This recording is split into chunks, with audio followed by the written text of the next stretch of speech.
Imaginen por un momento despertar un martes cualquiera. O sea, la rutina de siempre. Van a su cafetería favorita, piden un café, sacan su tarjeta para pagar y el terminal rechaza la transacción. El típico error del banco, digamos. Exacto. Pero el cajero se pone incómodo y simplemente voltea la mirada. Luego van a su trabajo y al intentar cruzar la puerta, pues la tarjeta de acceso no funciona. ¡Qué angustia! El personal de seguridad les informa que están del lado de afuera, que están despedidos. Y ojo, no hubo un recorte corporativo, no hubo una evaluación de desempeño. Los acaban de despedir simplemente por ser quienes son. Sí, todo cambia literalmente de la noche a la mañana. Totalmente. Esa sociedad estructurada y predecible en la que la gente confía ciegamente, pues desaparece. Y de pronto es reemplazada por un sistema que controla cada uno de sus movimientos, su dinero y hasta su forma de vestir. Es una imagen profundamente asfixiante. Y fíjate que lo que hiela la sangre de esa sensación de vulnerabilidad absoluta, es que no estamos hablando de una galaxia muy lejana ni de un futuro de ciencia ficción inalcanzable con naves espaciales y rayos láser. Claro, no es ficción pura. Para nada. Es la anatomía de un miedo muy humano, muy real, y que tiene raíces comprobables. Y justo esa es la puerta de entrada a nuestra exploración de hoy. Damos la gran bienvenida a quienes nos escuchan a este análisis profundo. Hoy vamos a diseccionar el mundo de El cuento de la criada. La monumental obra de Margaret Atwood. Y su brutal adaptación televisiva, claro. Y para lograr esto, tenemos sobre la mesa una montaña de fuentes, de investigación dura. Vamos a cruzar ensayos de psicología social, análisis antropológicos, crónicas detalladas sobre derechos humanos. Incluso estudios sobre la estética del control visual. Sí, y extractos directos de las memorias de la propia Atwood, además de documentos sobre la colaboración de los guionistas con la ONU. Es un material sumamente denso, la verdad, porque opera en múltiples niveles simultáneamente. O sea, tienes el nivel histórico, el sociológico y, por supuesto, el emocional. Totalmente de acuerdo. Y por eso nuestra misión con este análisis es demostrar algo que resulta bastante perturbador. La República de Gilead no es una distopía fantástica salida de la imaginación de una novelista. No, es de hecho un ensamblaje, digamos, casi quirúrgico, de horrores humanos que ya han ocurrido. Ahora, antes de arrancar con todo esto, quiero hacer una pausa breve. Para quienes nos escuchan, los paralelos históricos y sociológicos que vamos a trazar hoy tocan fibras muy sensibles. Sí, vamos a hablar de temas complejos. Hablaremos de derechos reproductivos, totalitarismo, manipulación religiosa, opresión estatal. Y a ver, nuestra misión aquí no es tomar posturas políticas ni respaldar ideologías ni de izquierda ni de derecha. Exacto. No estamos aquí para emitir juicios de valor político. Así es. Vamos a observar los datos fríos, los precedentes históricos y la psicología clínica que las mismas fuentes señalan como la inspiración de esta obra. Es una revisión objetiva de la información. Un marco analítico absolutamente indispensable, la verdad. Porque para entender la maquinaria de un régimen así, hay que mirarlo con la frialdad de un forense. Bueno, vamos a desempacar esto. Si Margaret Atwood no inventó este mundo desde cero, ¿de dónde diablos sacó los planos para construir a Gilead? El plano maestro es lo que dentro del estudio de su obra se conoce como su gran regla de oro. Atwood impuso una restricción inquebrantable durante su proceso de escritura. ¿Cuál era esa restricción? Ella dijo, y cito casi textual, que no incluyó nada en la novela que no haya sucedido ya en algún lugar, en algún momento de la historia. O sea, ella no inventó nada. ¡Wow! Literalmente nada. Nada. Nada. Solo tomó esos eventos dispersos y los concentró en un solo lugar y tiempo. Y el escenario elegido para ese experimento, pues fue Estados Unidos. Lo cual convierte a la obra en una especie de collage gigante de la crueldad histórica. Porque las fuentes mencionan inspiraciones muy específicas, ¿no? Muy específicas, ¿sí? Una de las más impactantes, cronológicamente hablando respecto a la publicación del libro, fue la Revolución Islámica de Irán, en 1979. Claro, el ejemplo perfecto del cambio repentino. Porque antes de ese quiebre, la sociedad iraní en las ciudades era bastante occidentalizada. Las mujeres asistían a la universidad en minifalda, trabajaban, tenían independencia financiera. Pero con la llegada del ayatolá Jomeini y la teocracia, las crónicas muestran cómo, en cuestión de meses, esa libertad simplemente se evaporó. Un ejemplo de manual de ese despertar un martes que mencionabas al Sí. principio. Fueron despojadas de sus derechos, forzadas a cubrirse, y la vida pública se reescribió por completo. Sí, pero Atwood no se quedó solo en el siglo XX. Sus propias raíces biográficas la llevaron al pasado puritano de Nueva Inglaterra. Ah, los juicios de Salem, ¿verdad? Exacto, a los infames juicios por brujería a finales del siglo XVII. De hecho, fíjate que en sus memorias ella relata el estudio de su propia antepasada, una mujer llamada Mary Webster. ¿Su antepasada real? Su antepasada real. Esta mujer sobrevivió a un intento de linchamiento y ahorcamiento por acusaciones de brujería, pasando a la historia como Mary la medio ahorcada. ¡Qué brutal!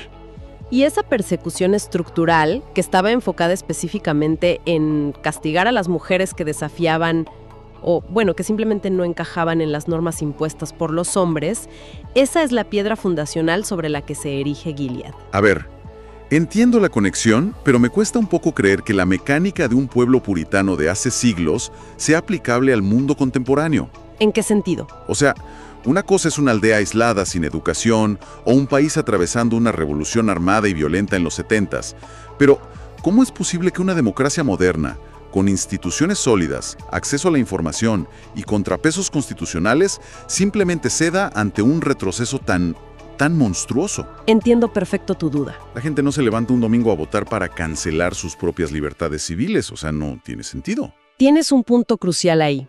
Las democracias consolidadas no deciden suicidarse en un día de paz y prosperidad.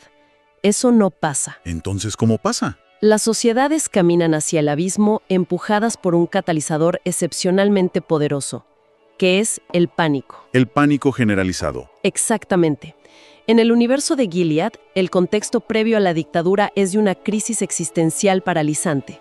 Hay un colapso ambiental masivo, las toxinas han envenenado el ecosistema, hay terrorismo y como consecuencia directa de todo esto, ¿La crisis de fertilidad? sí, una caída en picada casi apocalíptica de la fertilidad humana. La especie se enfrenta a la extinción real.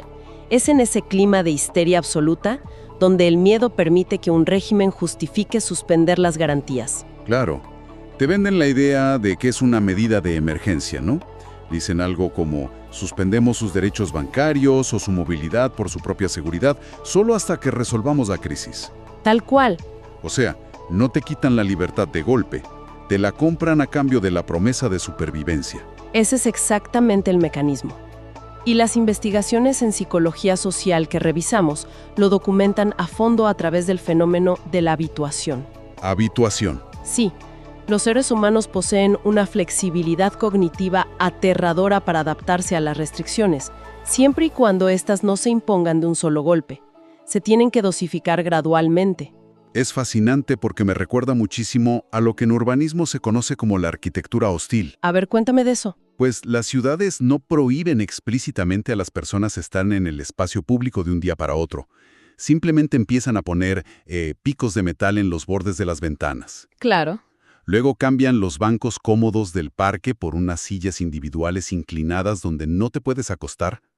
Luego quitan los techos de las paradas de autobús y de repente... Nadie recuerda el día exacto en que el espacio público desapareció. Exactamente. Un día te das cuenta de que la ciudad entera está diseñada para expulsarte y ni lo notaste llegar. Esa es una metáfora perfecta para la erosión de los derechos civiles en Gilead. Los cambios empiezan siempre en los márgenes. Primero, como mencionábamos, un simple fallo en la tarjeta de crédito. Que parece un error de sistema. Sí, luego una ley que determina que las mujeres no pueden ser titulares de propiedades por cuestiones de, entre comillas, seguridad nacional. Y frente a estas medidas graduales, el mecanismo de defensa de la población es la negación. Tratar de racionalizarlo. Exacto. Piensan, seguramente es un error burocrático o afecta solo a un grupo extremo, o bueno, si con esta restricción logramos estabilizar el país, el sacrificio vale la pena. Pero el momento en que cruzan el punto de no retorno no es solo económico, es lingüístico. Y eso está súper documentado en nuestras fuentes. El régimen comienza a reescribir la realidad rediseñando el lenguaje. Sí, el control de las palabras. O sea, extirpar los nombres propios de las mujeres no es solo un capricho de un dictador sádico. Al llamar a la protagonista de Fred, que significa propiedad de Fred, exactamente, es la propiedad de su comandante. Al hacer eso, el régimen está aplicando la misma táctica de control neurológico que vemos en procesos históricos de deshumanización masiva. porque le roban su identidad básica. Le quitas a alguien las palabras que lo conectan con su individualidad, con su pasado, y limitas drásticamente su capacidad cognitiva para organizar una rebelión. No puedes articular un movimiento de resistencia si ni siquiera eres dueño de tu propio nombre. Lo fascinante aquí es cómo ese control del lenguaje opera en tándem con la destrucción sistemática de la confianza social. Todo impulsado por la vigilancia. Las fuentes antropológicas analizan a fondo la figura de los ojos. La red de espías. Sí, la red de espías de Gilead. Y Margaret Atwood no tuvo que imaginar cómo funciona esto de la nada.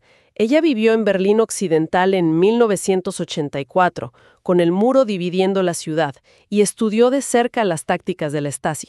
¿La temida policía secreta de Alemania Oriental? Exacto. El verdadero terror de la Stasi no era ver a un oficial uniformado y armado en cada esquina. El terror radicaba en que el informante podía ser tu compañero de trabajo. ¿O el carnicero de la esquina? O tu propio hijo o tu esposo. Claro. Destruyen la célula básica de cualquier sociedad civil, que es la confianza interpersonal. Si no puedes confiar en la persona que duerme a tu lado, pues no puedes compartir un pensamiento disidente. Te aíslan por completo. Y si no puedes hablar, estás aislado en tu propia mente, prisionero de ti mismo. Lo que inevitablemente desemboca en un desgaste emocional masivo. La paranoia constante de ser observado agota los recursos neurológicos de la persona. Psicológicamente, esto culmina en lo que Martin Seligman denominó la indefensión aprendida. ¿Cómo funciona eso exactamente en este contexto? Básicamente, el individuo es sometido a un estrés incontrolable durante tanto tiempo que su cerebro literalmente se rinde. O sea, la población de Gilead no es que no quiera escapar, es que han aprendido a golpes que cualquier intento de resistencia genera un castigo totalmente desproporcionado. No solo para ellos, sino para sus familias o para quienes los rodean, supongo. Exacto. Llega un punto en el que el único objetivo biológico es bajar la mirada y sobrevivir un día más hasta la noche. Y fíjate que lo que me vuela la cabeza de esta maquinaria es que los engranes no son monstruos de caricatura. El verdadero horror de Gilead es que está sostenido por burócratas aburridos y vecinos que antes eran amables. Lo cual nos lleva directamente a los clásicos de la psicología conductual que mencionan nuestros documentos. Referencian los experimentos de Stanley Milgram sobre la obediencia y el famosísimo experimento de la prisión de Stanford de Philip Zimbardo. Los que demostraron que la gente común puede hacer cosas horribles. Tal cual. Demostraron que no necesitas reclutar a un ejército de psicópatas para operar un campo de concentración o una sociedad totalitaria. Si tú le das a una persona común un uniforme, un título de autoridad avalado por el Estado, y le dices que sus acciones son por un bien mayor, La mayoría obedece. una mayoría perturbadora ejecutará órdenes crueles bajo la justificación de que simplemente están cumpliendo con su deber administrativo. Es escalofriante. Y claro, si rompes la confianza social, aíslas al individuo y legitimas la crueldad a través de la burocracia, pues el terreno queda perfectamente fértil para reescribir el código legal por completo. Una reescritura jurídica total. ¿Sí? Y aquí es donde el análisis de los derechos humanos que plantean nuestras fuentes se vuelve brutal, honestamente. Porque documentan cómo Gilead legaliza un apartheid de género, un apartheid absoluto. El concepto clave en esta transición legal es la instrumentalización biológica.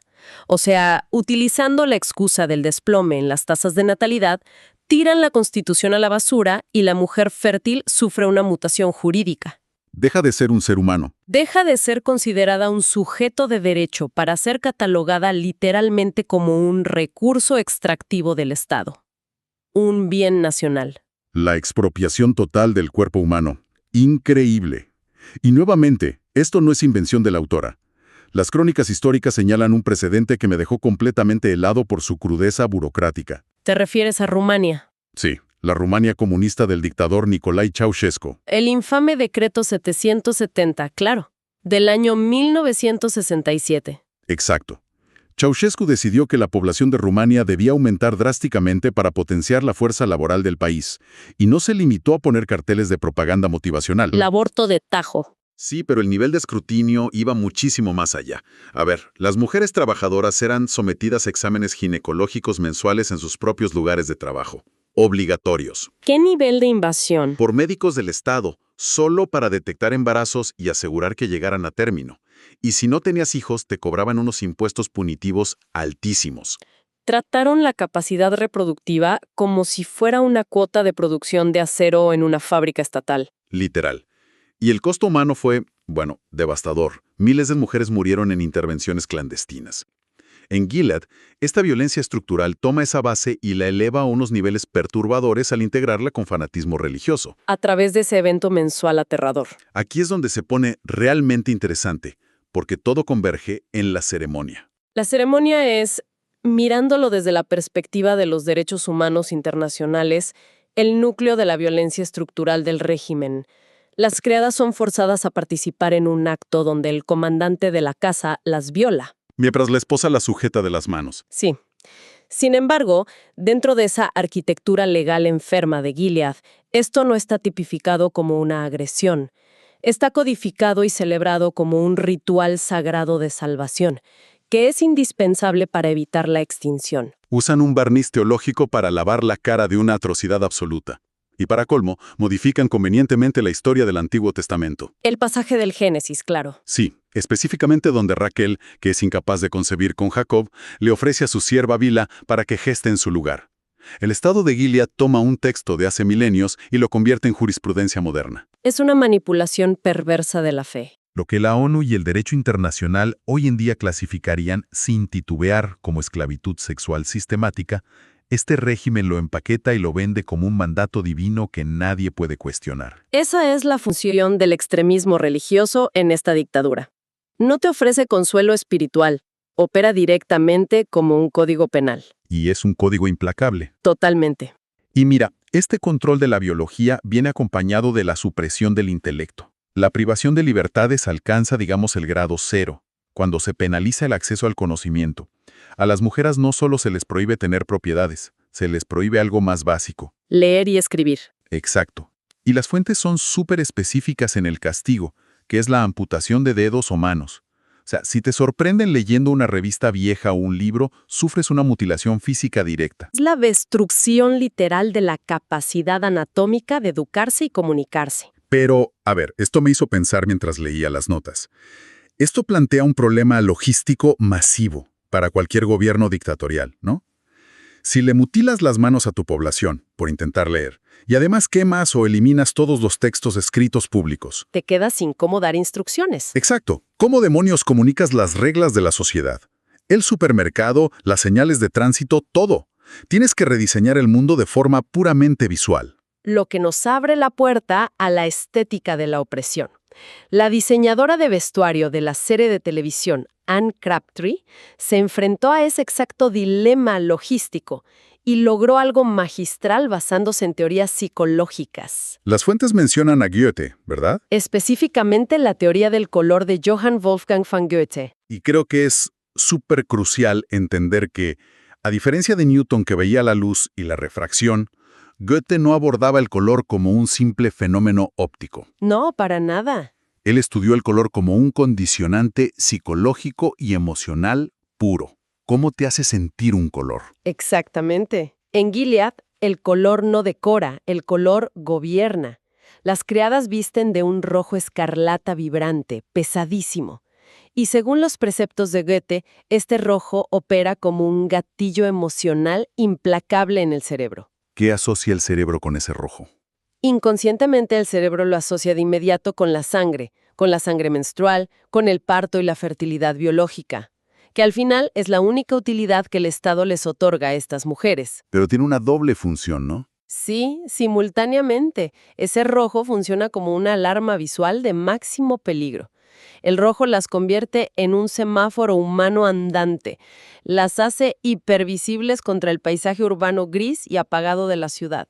Si una criada intenta escapar, o sea, su propio uniforme la delata a 3 kilómetros de distancia.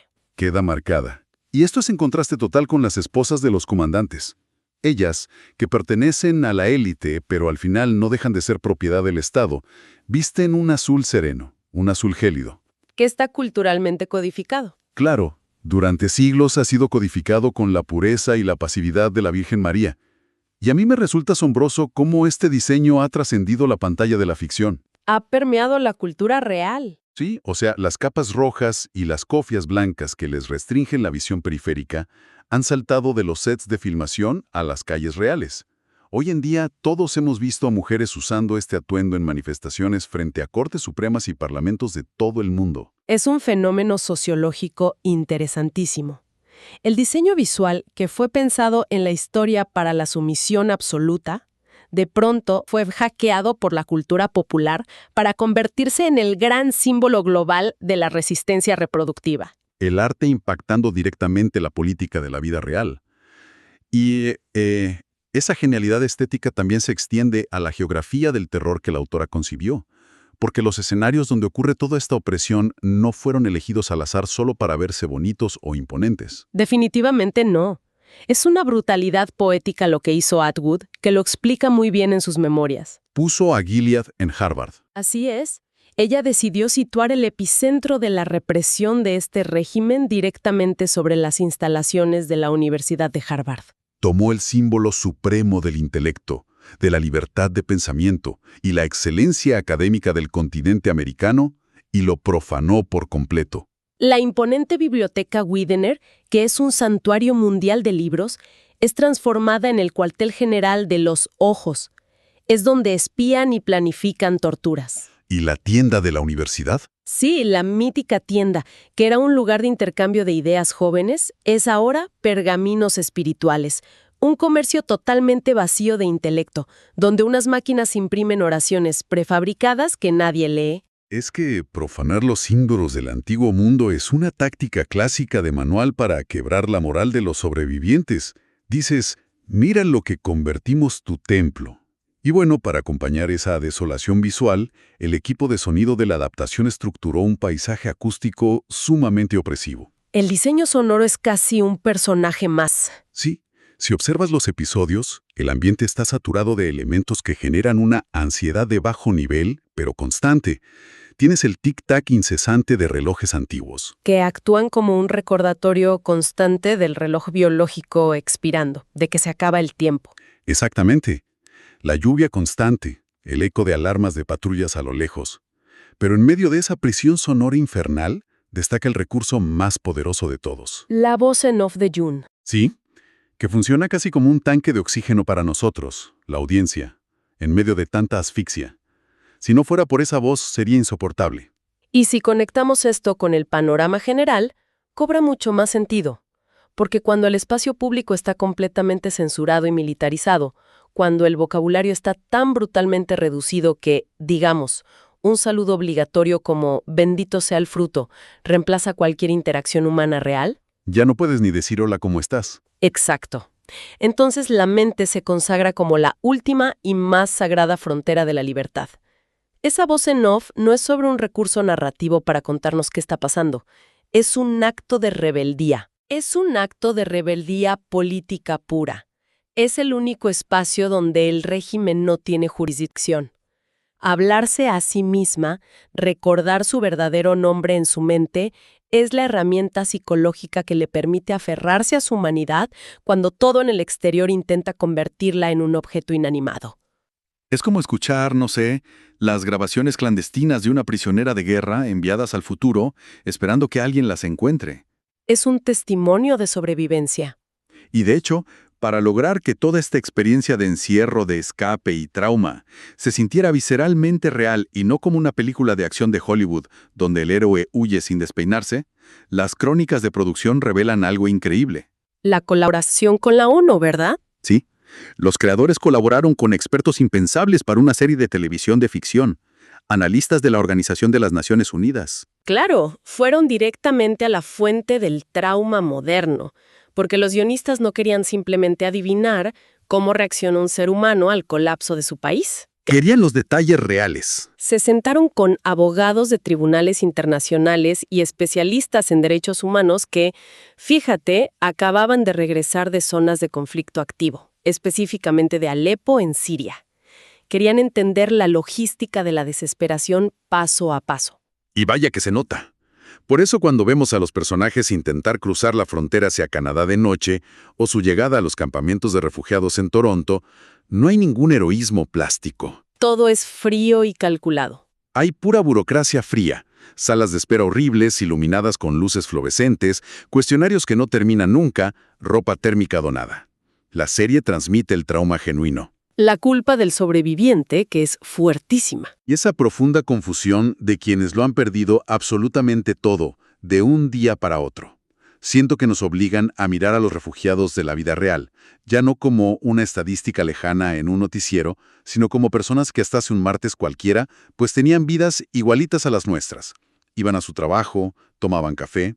Lo cual nos trae inevitablemente a la advertencia fundamental de toda esta exploración de las fuentes, porque la intención última de estos documentos y de esta obra no es ofrecernos un tour morboso por un museo del terror ficticio. Sino colocarnos un espejo gigantesco frente a nuestro propio presente sociopolítico. Totalmente. Entonces, a partir de todos los mecanismos de habituación psicológica, de retroceso histórico de derechos humanos y de desensibilización que hemos desempacado hoy, ¿qué lecciones tangibles quedan para quienes nos escuchan en su vida cotidiana? Creo que la conclusión más sombría que arrojan los análisis sociológicos contemporáneos es que las autocracias del siglo XXI han perfeccionado su método de una manera muy sutil. Ya no siempre necesitan escenificar espectáculos aterradores. Ni sacar los tanques a la calle el primer día. No, ni tienen que quemar montones de libros en plazas públicas para dominar a una sociedad. Muchas veces el control hoy en día se logra por pura saturación. Saturación de información. Saturando a la población con avalanchas de desinformación contradictoria, induciendo una fatiga política crónica, llenando cada pequeño espacio de silencio con ruido constante y entretenimiento algorítmico. Hasta que te agotas mentalmente. Hasta llegar al punto crítico donde la gente confunde la capacidad de elegir qué serie ver en streaming con la verdadera libertad civil. Gilead no arranca con tanques en las avenidas, arranca en el momento preciso en que la empatía se convierte en un bien escaso y selectivo. ¡Wow! ¡Qué fuerte! Arranca cuando la gente decide que, bueno, solo vale la pena indignarse o marchar o alzar la voz cuando las restricciones gubernamentales tocan su propia cuenta bancaria o sus comodidades inmediatas. Cuando solo me afecta a mí. Exacto. Y deciden mirar hacia otro lado cuando el Estado atropella las libertades de los grupos más vulnerables. El mayor riesgo del que nos previenen estos textos es la peligrosa arrogancia intelectual de pensar o de decir, somos demasiado avanzados, eso aquí nunca podría pasar. Es una trampa tremenda esa frase. Porque como la historia lo demuestra con frialdad clínica, sí ha pasado. Está pasando hoy en diversas latitudes y siempre encuentra una excusa de emergencia nacional para volver a pasar. Yo diría que la fragilidad del orden democrático es quizá la lección más incómoda y vital que podemos extraer de todo este análisis. Los derechos no son un estado natural e inamovible de la humanidad. Son un consenso frágil que debe defenderse a diario o desaparecen. Así es. Y bueno, antes de cerrar esta exploración, quiero dejar a la audiencia con una última idea. Algo que permea varios de los estudios antropológicos que revisamos hoy y que merece ser masticado lentamente por cuenta propia por cada persona. Una idea bastante provocativa. Sí. Tiene que ver con lo que algunos ensayos denominan la tragedia de la sororidad destruida. Un mecanismo verdaderamente maquiavélico del autoritarismo, sin duda. Absolutamente. Porque si lo pensamos bien, con todo lo que hemos platicado, el triunfo más oscuro, perfecto y retorcido de la República de Gilead no es simplemente que una cúpula de hombres violentos oprima y margine a las mujeres. Va mucho más allá de eso. La dictadura alcanza su obra maestra, su perfección sistémica real, cuando logra obligar a las propias mujeres oprimidas a ser las carceleras y torturadoras de sus iguales. Es desgarrador ver eso. Vemos a personajes como las tías, armadas con picanas eléctricas, que son las encargadas exclusivas de adoctrinar, torturar y quebrar psicológicamente a las criadas. Vemos a las esposas sosteniendo los brazos de las víctimas durante la ceremonia. Las convierten en cómplices del abuso. Exacto. Nos demuestra que el totalitarismo gana la partida definitiva no cuando destruye a los oprimidos, sino cuando los asimila, cuando los convierte en los engranajes más crueles y eficientes de la propia maquinaria que los está triturando lentamente. Una idea muy pesada para llevarse a casa, definitivamente. Sí, una reflexión para que la mastiquen la próxima vez que despierten un martes cualquiera.